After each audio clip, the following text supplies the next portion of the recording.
우리 한국 사람들은 서양 사람들에 비해서 자기 감정을 표현하는데 많이 서툽니다. 아니, 서툴다 못해서 아주 인색할 정도입니다.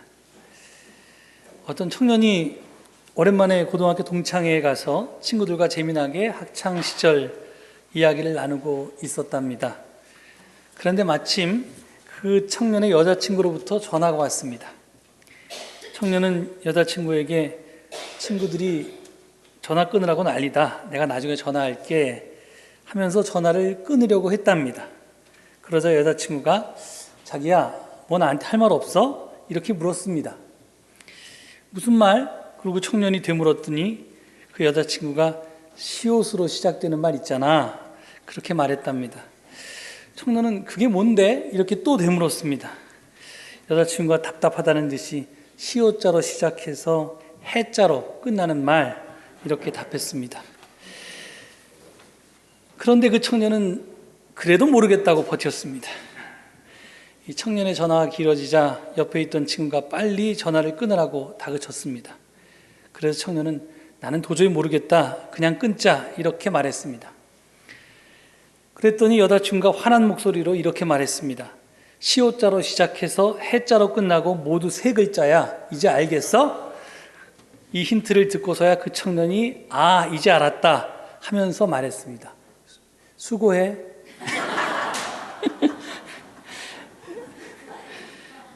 예, 이 청년의 여자친구가 듣고 싶었던 말은 수고해가 아니겠죠? 예, 사랑해라는 말을 듣고 싶었을 것입니다. 그런데 이 청년은 주책 없이 여자친구가 원하는 대답 대신에 수고해라는 말을 했습니다. 뭐 수고해나 사랑해나 시옷자로 끝나서 해자로 끝나고 그 다음에 세 글자인 건 마찬가지인데요. 하지만 그것은 그 청년의 여자친구가 원하던 답은 아니었습니다. 이 이야기를 들으면서 여러분은 어떤 생각을 하셨습니까? 저는 오늘 본문 말씀과 연관해서 주님께서 우리에게 듣기 원하시는 말이 뭘까? 그리고 나는 주님께서 간절히 듣고 싶어하는 그 말을 내가 표현하면서 살고 있나? 하는 생각을 좀 해봤습니다. 주님께서 우리에게 간절히 듣고 싶어하는 말은 아마도 주님, 내가 주님을 사랑합니다 하는 말일 것입니다. 그런데 혹시 우리는 앞서 소개한 그 눈치 없는 청년처럼 주님께 사랑합니다가 아니라 수고하셨습니다, 뭐 이런 말만 하면서 살고 있지는 않은지 한번 되돌아보게 되었단 말입니다. 오늘 복음 말씀은 15절 너희가 나를 사랑하면 내 계명을 지킬 것이다 라는 말씀으로 시작됩니다. 주님께서 우리를 사랑하듯이 우리도 주님을 사랑하기를 원하시는데 나는 주님을 사랑합니다 라는 표현을 말이 아니라 행동으로 받기를 원하십니다. 그리고 그 행동은 다름이 아니라 주님의 계명을 지키는 것입니다. 이 말씀은 만약 우리가 주님의 계명을 지키지 않는다면 주님을 사랑하지 않는다라는 말로도 바꿀 수 있을 것입니다. 그래서 주님께서는 21절에서 나의 계명을 받아서 지키는 사람은 나를 사랑하는 사람이다 라고 분명히 말씀하셨습니다.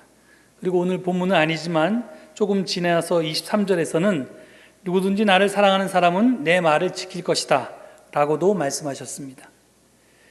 이 말씀들은 하나같이 주님을 사랑하는 것과 주님의 계명을 지키는 것이 밀접하게 연관되어 있음을 가리키고 있습니다. 그렇습니다. 우리가 누구를 사랑하게 되면요, 자연스럽게 내가 사랑하는 이가 바라는 것을 해주려고 애를 씁니다. 아니, 애쓰지 않아도 또는 일부러 노력하지 않아도 저절로 그렇게 됩니다. 그것이 사랑의 법칙입니다. 그래서 신약성경 야고보서 2장 17절에 이런 말씀이 나옵니다. 믿음에 행함이 따르지 않으면 그 자체만으로는 죽은 것입니다. 근데 이게 사랑도 마찬가지입니다. 사랑에 행함이 따르지 않으면 그 사랑은 죽은 사랑입니다.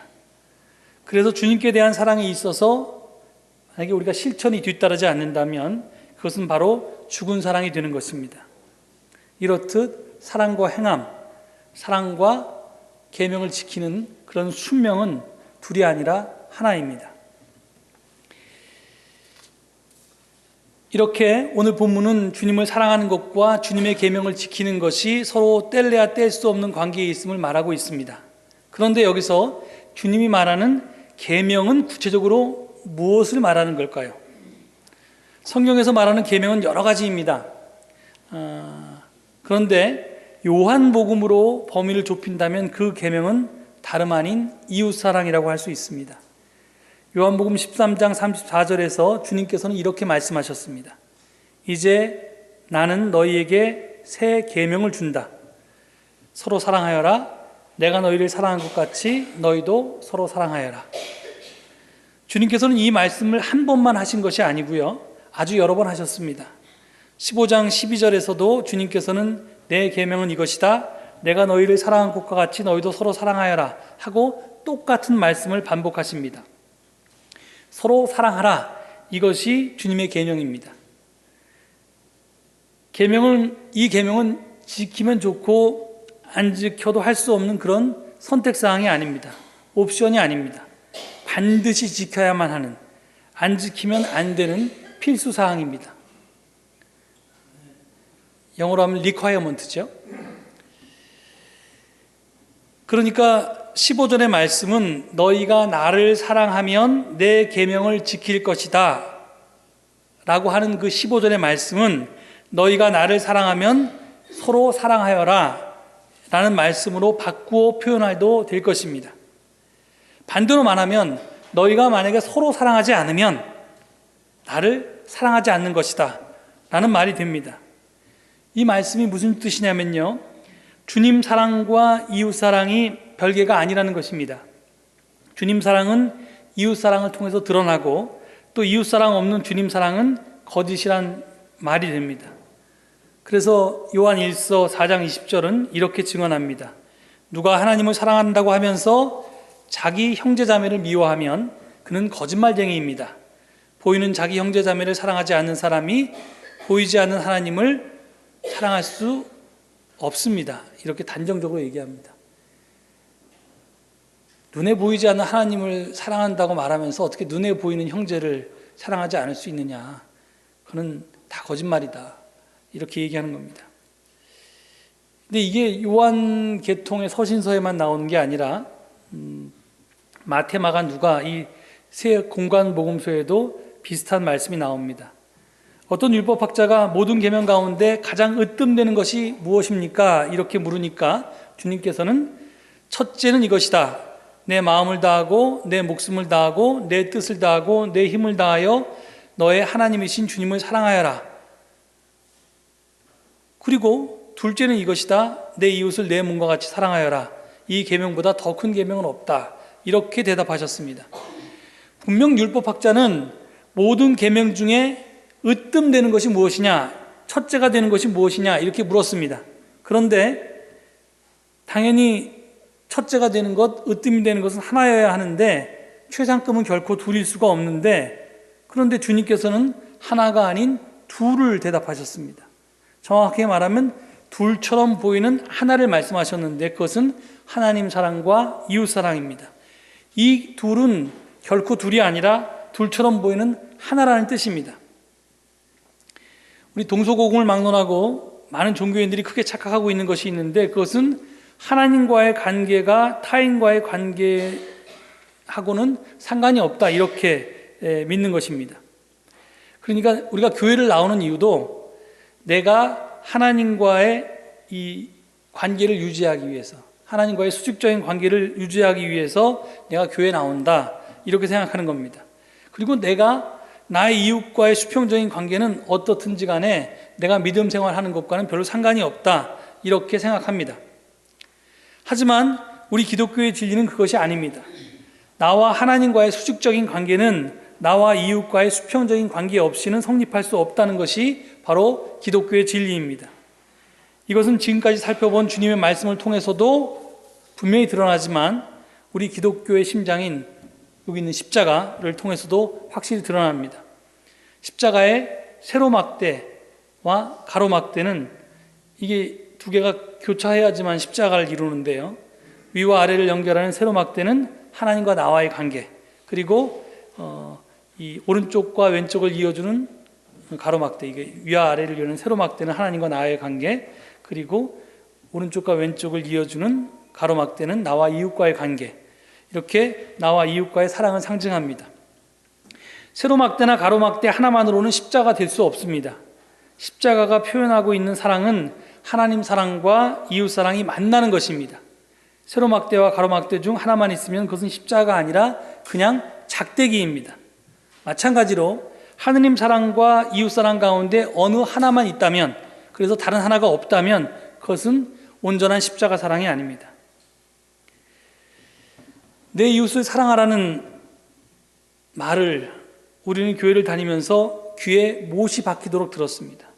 하도 많이 들어서 부모님들이 자녀에게 하는 잔소리쯤으로 들릴 정도입니다. 하지만 서로 사랑하라는 말은 결코 잔소리일 수 없습니다. 주님에 대한 사랑을 나타내는 잣대이기 때문에 그렇습니다. 이웃 사랑이 적으면 주님에 대한 사랑도 적다는 증거이고요. 그리고 많으면 많다는 증거일 것입니다. 이 결정적 물증 앞에서 우리는 다른 변명을 늘어놓을 길이 없습니다. 여러분 잘 아시는 마태복음 25장에 있는 최후의 심판의 비유에 보면 주님께서 최후의 날에 양과 염소를 가를 때 하나님을 얼마큼 사랑했느냐라는 걸 가지고 가르지 않습니다.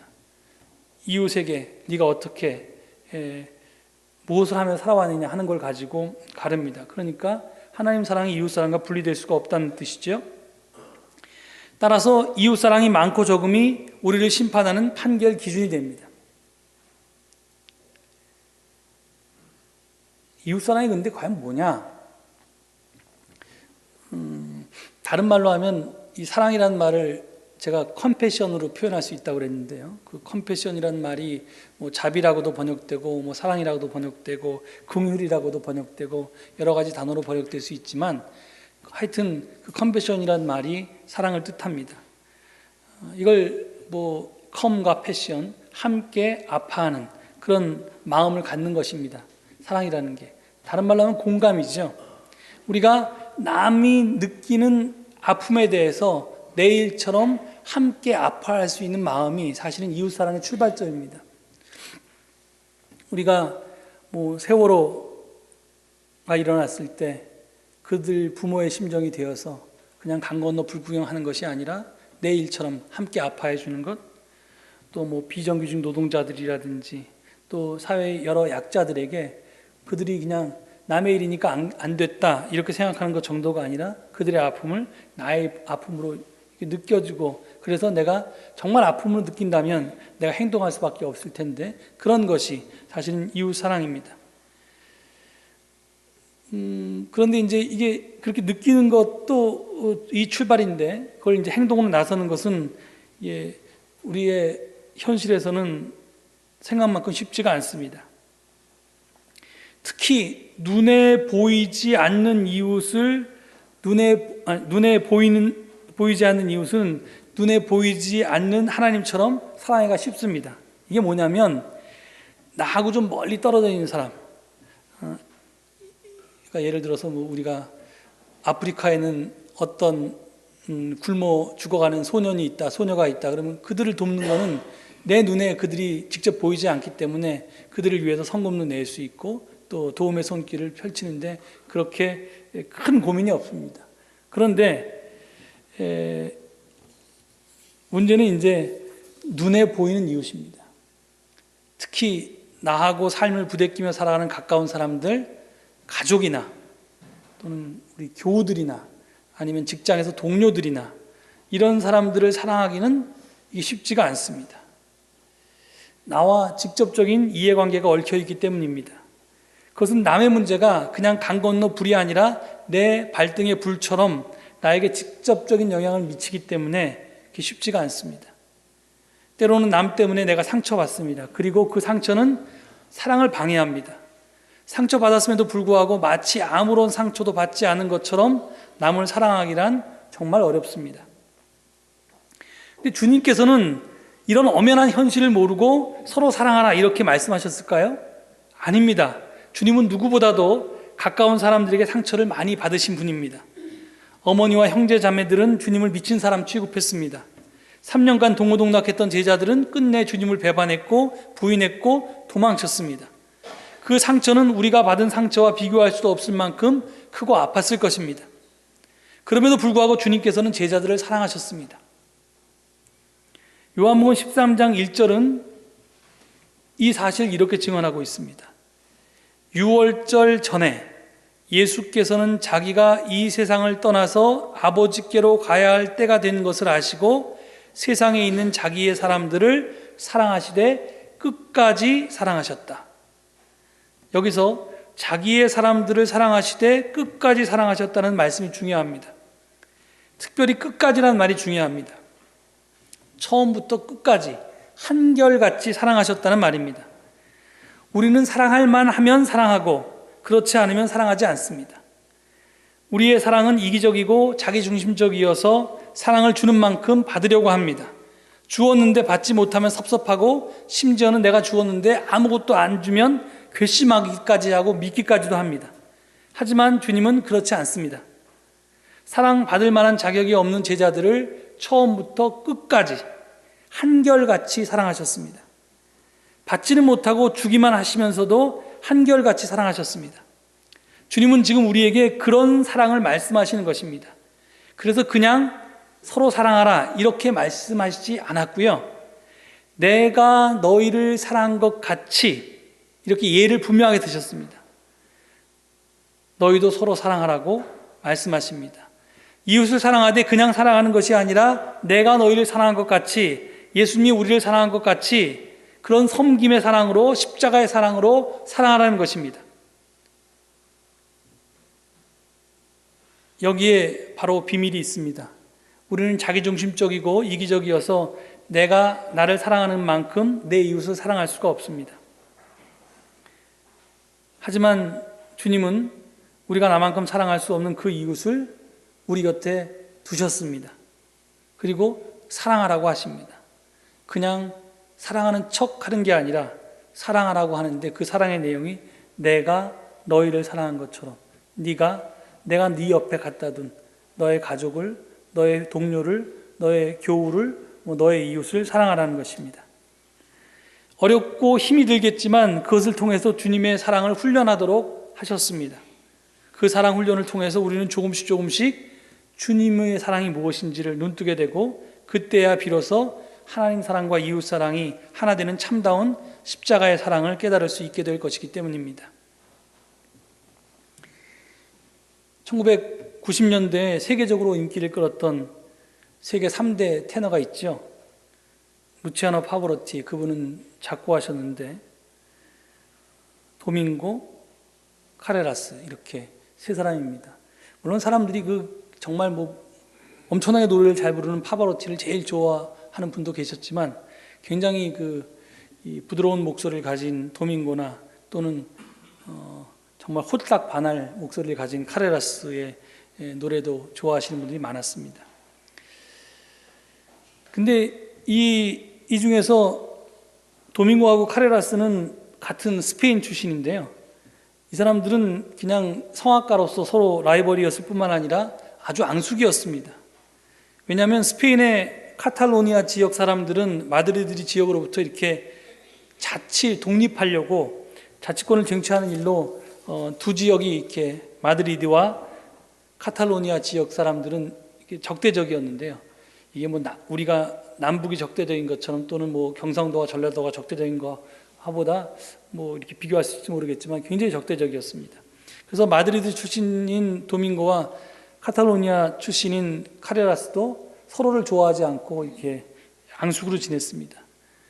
그런데 카레라스가 한참 이제 가수로 데뷔해서 활동이 왕성했던 1987년에 급성 림프 구성 백혈병이라고 하는 것을 얻어서 이제 암에 걸렸습니다. 더 이상 노래를 할 수 없게 됐습니다. 그래서 그 당시 이제 그 병을 치료하기 위해서 미국에 가서 항암 치료도 받고 골수 이식 치료도 받고 이렇게 했습니다. 근데 아시는 것처럼 미국은 엄청나거든요, 의료비가. 카레라스가 아무리 돈이 많아도 그 항암 치료비를 감당할 수가 없었습니다. 그래서 파산했습니다. 그의 경제력이 치료의 한계에 이르렀을 때 그는 마드리드에서 백혈병 환자만을 위한 재단이 있다는 것을 알게 됩니다. 그 마드리드에 에르모사라고 하는 재단이 있는데요. 그 재단이는 백혈병 전문 그 병원을 세웠고 이제 백혈병 환자들만 이제 지원한다는 겁니다. 그래서 그 한 줄기 빛 같은 소식을 듣고 카레라스가 그곳에서 무료를 치료를 받고 결국은 극적으로 건강을 회복하게 되었습니다. 얼마 안 가서 카레라스는 꿈에 그리던 무대에 다시 올랐습니다. 그리고 이제 예전의 명성을 되찾은 카레라스는 에르모사 재단에 감사하고자 후원 회원으로 등록하려고 찾아가서 재단의 정관을 읽어보게 되었습니다. 그런데 깜짝 놀랐답니다.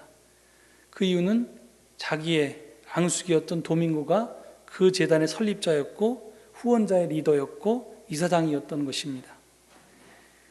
도밍고는 카를로스가 이 자기의 도움을 주면 도움을 받지 않을 것 같아서 이 재단이 이를 익명으로 세워서 그리고 치료를 해주고 그를 돕기 위해서 이 재단을 설립했고 자존심을 다치지 않게 하기 위해서 익명으로 그 일을 쭉 진행해 왔던 것입니다. 깊은 감동을 받은 카레라스는 도밍고의 공연장을 찾아가서 진정으로 감사를 표현했고 그리고 그 공연 중에 둘이서 깨어났던 장면은 아주 유명합니다. 정말 익명으로 의료재단을 만들어서 라이벌이자 앙숙을 살려낸 도밍고의 그 사랑 이야기는 참으로 아름답고 또 많은 사람들 입에 회자되고 있습니다. 제가 예전에 결혼식 주례할 때도 한 말이 있는데요. 사랑에는 3가지 단계가 있다고 합니다. 첫 번째는 해지는 사랑입니다. 아무 노력 없이도 그냥 저절로 사랑하게 되는 단계의 사랑이 그것입니다. 남녀가 젊은이들이 사랑할 때 그냥 저절로 그냥 누가 뭐래도 자기가 좋아서 하는 겁니다. 말려도 안 되죠, 이 사랑은. 두 번째는 해야 하는 사랑입니다. 내가 싫고 마음이 내키지 않지만 억지로라도 해야만 하는 사랑이 이 단계의 사랑입니다. 셋째 단계는 해야 할 것이 저절로 해지는 사랑이 바로 마지막 단계입니다. 내가 무엇을 의식하거나 도모하지 않아도 어느새 안 되던 사랑이 저절로 되는 단계가 바로 이 마지막 단계입니다. 아는 만큼 본다는 말이 있죠. 유홍준 선생님이 하신 말인데 우리는 딱 아는 만큼만, 딱 그만큼만 깨닫습니다. 내가 경주 불국사를 보러 가면 거기에 대해서 어느 지식을 가지고 있으면 그만큼만 나에게 감동이 온다는 거죠. 근데 주님 사랑도 마찬가지입니다. 우리는 내가 사랑하는 정도만큼만 주님의 사랑을 깨닫습니다. 내가 만약에 해지는 사랑의 단계에 머무르면 주님의 사랑도 그런 줄 압니다. 이게 뭐냐면 주님이 내가 너무 사랑스러워서 나를 사랑하는 줄 안다는 겁니다. 하지만 해야 하는 단계의 사랑을 경험해 본 사람은 주님께서는 비록 내가 자격이 없을지라도 나를 사랑하고 계시는구나 하는 것을 깨닫게 됩니다. 그런데 정말 죄 많은 곳에 은혜도 많다고 더 깊고 넓은 주님의 사랑을 우리가 그 단계에서 체험하게 됩니다. 그리고 이제 그걸 넘어가면 나중에 내가 의식하지 않아도 해야 하는 사랑을 저절로 해지는 단계로 넘어가면 그게 신의 사랑이, 예수님의 사랑이 어떤 사랑인지를 우리가 이제 더 깊게 알게 되겠죠. 보통 사람들은 해야 하는 단계의 사랑에 머물러 있습니다. 내가 예를 들어 신앙생활하고 교회생활을 할 때도요, 내가 신이 나서 교회생활을 할 단계는 초신자 때 그런 데 있을 수 있습니다. 그렇지만 조금 지나가면 여러 가지가 보이기 시작합니다. 불합리한 것도 보이고 부조리한 것도 보이기도 하고 또 옛날에 하나님만 봤는데 옆에 좀 미운 교우들도 보이기도 하고 이렇게 해서 이제 나를 방해하는 것들이 생기는데 그 속에서 그럼에도 불구하고 내가 해야 하는 사랑을 이 교회를 통해서 하나님을 사랑하면서 이웃을 사랑하면서 나아갈 때 그때 이제 이게 우리의 훈련하는 장이 된다는 겁니다. 지금 우리는 바로 이렇게 해야 하는 단계의 사랑에 머물러 있는지 모르겠습니다. 그러나 이 시험을 잘 이기면 그 다음 단계의 사랑이 무엇인지 알게 될 것입니다. 주님께서 말씀하신 아버지가 내 안에 있고 내가 아버지 안에 있다는 것이 도대체 무슨 말인지, 아버지 사랑과 내 사랑이 같다는 말이 무슨 말인지 우리는 우리의 몸으로, 삶으로 깨닫게 되는 것입니다. 그러니 우리는 해야 하는 사랑의 단계를 훈련하는 장소인 이 교회를 감사하게 받아들일 줄 알아야 합니다. 어쩌면 지독하기까지 한 이 사랑을 기쁨으로 감당해야 합니다. 내가 너희를 사랑한 것과 같이 너희도 서로 사랑하라는 말씀이 남의 말이 아니라 바로 나의 고백이 되고, 그리고 여러분들의 옆에 있는 사람들에게 권하는 말씀이 돼서 진정으로 예수 그리스도의 사랑을 여러분의 삶으로, 몸으로 터득하게 되는 그런 축복을 누리시게 되기를 간절히 축원드립니다. 기도하시겠습니다. 하나님, 우리의 이기적인 사랑, 내 중심적인 사랑을 넘어설 수 있게 도와주시옵소서. 내가 나에게 이익이 되지 않고 때로는 해가 될지라도, 또는 내가 손해볼지라도 기꺼이 나의 것을 내려놓고 이웃에게 손을 펼칠 수 있는 예수님 같은 사랑을 할 수 있게 도와주시옵소서.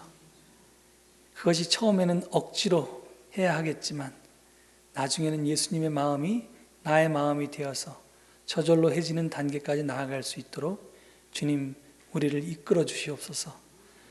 우리 서울교회가 이 사랑을 훈련하는 장이 되게 하시고, 그래서 여기서 만들어진 하나님 나라를 점점점 세상 속으로 넓혀갈 수 있는 복된 축복을 우리 모두가 누릴 수 있도록 함께하여 주시옵소서. 감사드리며 예수 그리스도 이름 받들어 기도 올립니다. 아멘.